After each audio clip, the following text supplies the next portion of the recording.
Assalamualaikum anak-anak. Nah, hari ini kita berada pada pertemuan kedua pada bab gerak dan gaya. Nah, sebelum ke materi selanjutnya kita coba bahas latihan soal sebelumnya ya. Masih ingat? Materi sebelumnya adalah kita tentang besaran-besaran pada gerak lurus. Ada apa aja? Ada jarak, ada perpindahan, ada kelajuan, ada kecepatan, dan ada percepatan ya. Kita coba latihan soal-soal dulu ya. Mungkin sekitar 3-4 soal, oke? Nah, kita cek soal pertama. Oke. Nah, sebuah bola jatuh dari ketinggian 10 meter, kemudian menumbuk tanah dan memantul kembali setinggi 6 meter. Tentukan jarak dan perpindahan yang dialami bola. Nah, kalau bisa, soalnya kamu gambar ya. Bola jatuh dari ketinggian 10 meter. Nah, bikin panah ke bawah 10 meter. Kemudian memantul kembali setinggi 6 meter. Nah, berarti jaraknya adalah, ingat, jarak itu ada lintasan yang ditempuh oleh si benda. Si bola jatuh dari ketinggian 10 meter, terus mantul lagi setinggi 6 meter. Berarti lintasan si bola adalah 10 tambah 6, jadi 16 meter ya. Nah, terus gimana dengan perpindahan? Masih ingat? Perpindahan itu titik awal, titik akhir, tarik garis. Nah, itu perpindahannya. Berarti berapa sisanya? Berarti perpindahannya adalah 10 dikurang 6 ya. Berarti 4 meter, oke? Nah, lanjut. Ini masih gampang ya. Nah, soal berikutnya. Sebuah sepeda melaju dengan menempuh jarak 40 meter dalam waktu 10 detik.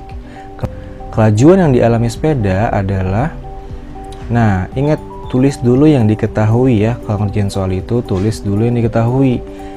40 meter itu S-nya, jaraknya, jarak itu simbolnya S ya. S-nya 40 meter, waktunya 10 detik. Nah, berapa kelajuannya? Ingat, rumus kelajuan adalah jarak bagi waktu. Nah, jarak bagi waktu ya, berarti tinggal 40 bagi 10. Dapat deh, berarti kelajuannya adalah 4 meter per sekon ya. Nah, kita lanjut ke soal ketiga. Oke. Nasya mengendarai sepeda dengan kelajuan 10 meter per sekon. Jika waktu yang ditempuh adalah 10 detik, maka jarak yang dialami Nasya adalah, nah, ingat tadi kata kakak barusan, tulis dulu yang diketahui. Yang diketahui V sama dengan 10 meter per sekon. Kemudian waktunya adalah 10 detik ya. Nah, maka bagaimana cara menghitung jarak? Lihat rumusnya dulu, V sama dengan S per T. Kalau mau nyari jarak, bagaimana rumusnya? Nah, ingat, gambar dulu, coba pakai kita pakai konsep segitiga. Ya, kita pakai konsep segitiga. Nah, yang ini dibagi. Yang lurus ini dikali. Oke? Yang horizontal dibagi, yang vertikal dikali. Kalau kamu mau nyari V, tutup V-nya. Jadi rumusnya apa? S per T, betul? Kalau kamu mau nyari S, mau nyari jarak, tutup S-nya. Berarti rumusnya apa? V dikali T, ya. Kalau mau nyari waktu, tutup T-nya. Berarti rumusnya jadi S per V, oke? Nah, sekarang kita mau nyari apa? Kita mau nyari jarak. Berarti kalau mau nyari jarak, jarak itu kan S, tutup S-nya. Berarti kalau S-nya kita tutup, rumusnya jadi apa tuh? Berarti V dikali T, betul? Nah, kita masukin, berarti S sama dengan V dikali T. Nah, titik itu dikali ya. Jadi S sama dengan 10 dikali 10, jadi 100 meter. Paham sampai sini? Oke, sekarang kita masuk ke bab berikutnya ya. Materi berikutnya tentang GLB dan GLBB. Nah, apa sih GLBB dan GLBB gitu kan? GLB ini kepanjangan dari gerak lurus beraturan. Tapi kalau GLBB ini gerak lurus berubah beraturan. Bedanya apa sih? Nah, kalau GLB ini adalah gerak benda yang lintasannya berupa garis lurus dan kecepatannya tetap. Nah, ingat ya, kecepatannya tetap. Kalau tetap berarti dia tidak berubah kecepatannya. Kalau gerak lurus berubah beraturan, ini adalah gerak benda yang lintasannya berupa garis lurus dan kecepatannya berubah ya. Ingat, kecepatannya berubah. Jadi itu tuh bedanya antara GLB sama GLBB. Kalau GLB kecepatannya tetap atau tidak berubah, kalau GLBB kecepatannya berubah. Dalam kehidupan sehari-hari, berarti GLB kayak misalnya ada orang naik mobil di jalan raya dengan kecepatan konstan. Atau misalkan kamu nih naik sepeda tapi turun gunung, ya, turun jalannya turun, nah itu kecepatannya berubah, berarti GLBB. Atau kamu lagi naik sepeda atau naik motor dengan naik di jalan rayanya nanjat, jalan raya nanjat, berarti kan kecepatan juga berubah kan, nah itu GLBB berarti. Jadi GLB sama GLBB banyak sekali contohnya dalam kehidupan sehari-hari ya. Nah, kita bahas satu persatu. Pertama kita bahas GLB dulu nih. Ingat ya, tadi GLB ciri khasnya adalah kecepatannya konstan ya. Nah, contoh misalkan kamu nih lagi naik sepeda, pada waktu 0 sekon kamu diam, kemudian 1 detik kemudian kamu bergerak sejauh 15 meter, 1 detik kemudian lagi kamu bergerak sejauh 15 meter lagi, 1 detik lagi kamu bergerak 15 meter lagi. Nah, lihat, setiap naik 1 detik jarak kamu bertambahnya tetap sama, otomatis ini kecepatannya juga tetap atau sama gitu. Nah, ini namanya GLB. Jadi kecepatannya tetap. Ketika jaraknya tetap dan waktunya juga tetap, maka otomatis kecepatannya pun akan tetap. Nah, itu GLB. Nah, GLB punya satu rumus yang sudah kita pelajari sebelumnya, yaitu V sama dengan S per T. Nah, adik-adik perlu ingat bahwa pada gerak lurus, penggunaan kelajuan sama kecepatan bisa kita saling pertukarkan atau bisa kita anggap sama antara kelajuan sama kecepatan, karena benda bergerak pada lintasan lurus itu tidak mengalami perubahan arah setiap waktu. Jadi di bab kali ini, di materi kali ini tentang GLB sama GLBB, kecepatan sama kelajuan kita anggap sama, oke? Ya, kecepatan dan kelajuan kita anggap sama. Nah, V-nya kecepatan atau kelajuan, S-nya jarak, T-nya adalah waktu. Oke, nah sekarang kita lanjut ke GLBB. Tadi GLBB ciri khasnya adalah kecepatannya berubah ya, kecepatannya berubah atau percepatannya tetap ya. Nah, GLBB itu ada dua jenis, ada GLBB dipercepat, satu lagi GLBB diperlambat. Nah, GLBB dipercepat, contoh kamu tuh lagi naik sepeda kemudian menuruni jalanan yang turun, yang terjal, otomatis kecepatannya bertambah dong. Nah, itu namanya GLBB dipercepat. Nah, coba kita lihat ilustrasi berikut. Nah, kamu lagi naik sepeda, waktunya 0 sekon, terus 1 detik kemudian kamu menempuh jarak 15 meter, tapi di 1 detik setelahnya kamu menempuh jaraknya 18 meter, 1 detik setelahnya lagi kamu menempuh jaraknya 21 meter. Nambah nggak jaraknya? Bertambah kan? Jaraknya bertambah. Berarti ini namanya GLBB dipercepat ya. Nah, tapi kalau GLBB diperlambat, berarti kamu nih misalkan lagi naik sepeda tapi lagi nanjat nih jalanannya. Nah, otomatis kecepatannya berkurang dong. Nah, berarti ini kebalikannya.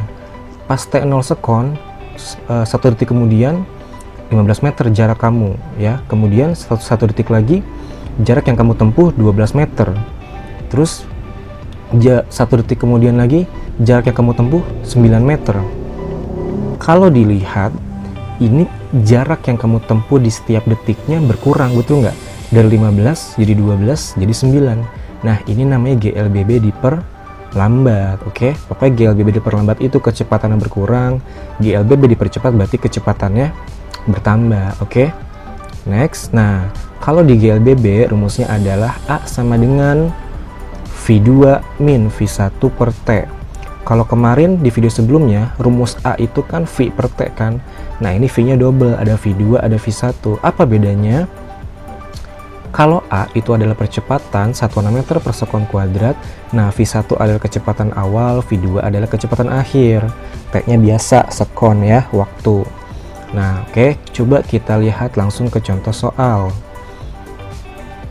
Roy berjalan menempuh jarak dan waktu seperti berikut.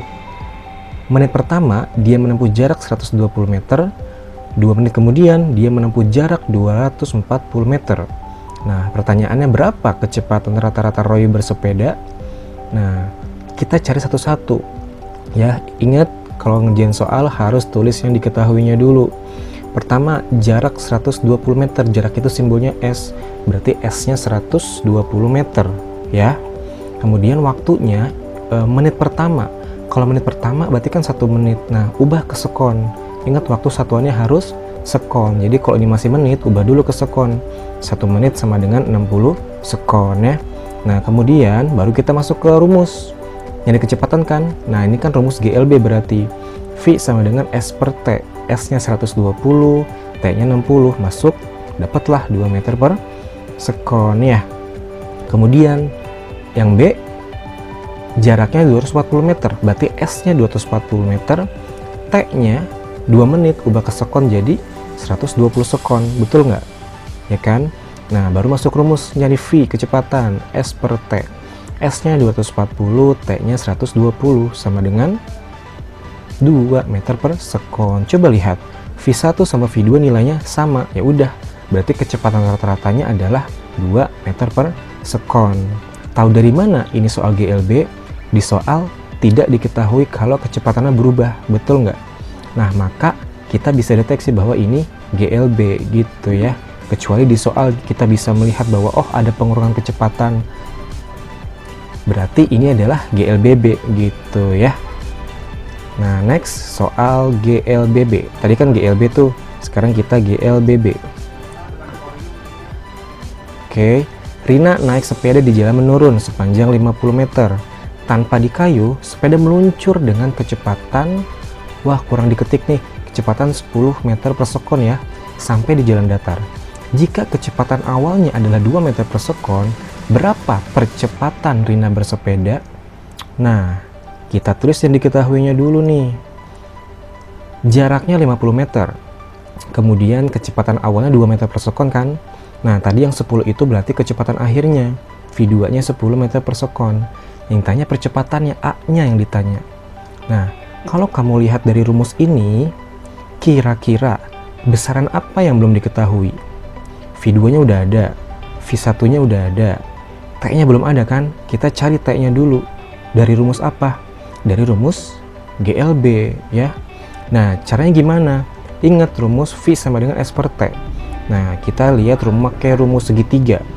Berarti kalau mau nyari waktu, berarti tutup T-nya ya. Seperti yang tadi di awal-awal, tutup T-nya berarti rumusnya jadi apa? S per V. Oke. Jadi kita cari waktunya dulu pakai rumus S per V. S-nya 50, V-nya 10. Jadi 5, betul? Nah, kalau udah dapet T-nya, baru masuk ke rumus A. Jadi A-nya 10 min 2 per 5, dapatlah 1,6 meter per sekon kuadrat ya. Nah, oke. Itu contoh soal sederhananya. Nanti next kita akan coba belajar ke contoh soal-soal yang lebih susah dan lebih menantang. Oke, sekian video kali ini. Semoga bermanfaat dan semoga kalian paham. Kurang lebihnya mohon maaf. Assalamualaikum warahmatullahi wabarakatuh.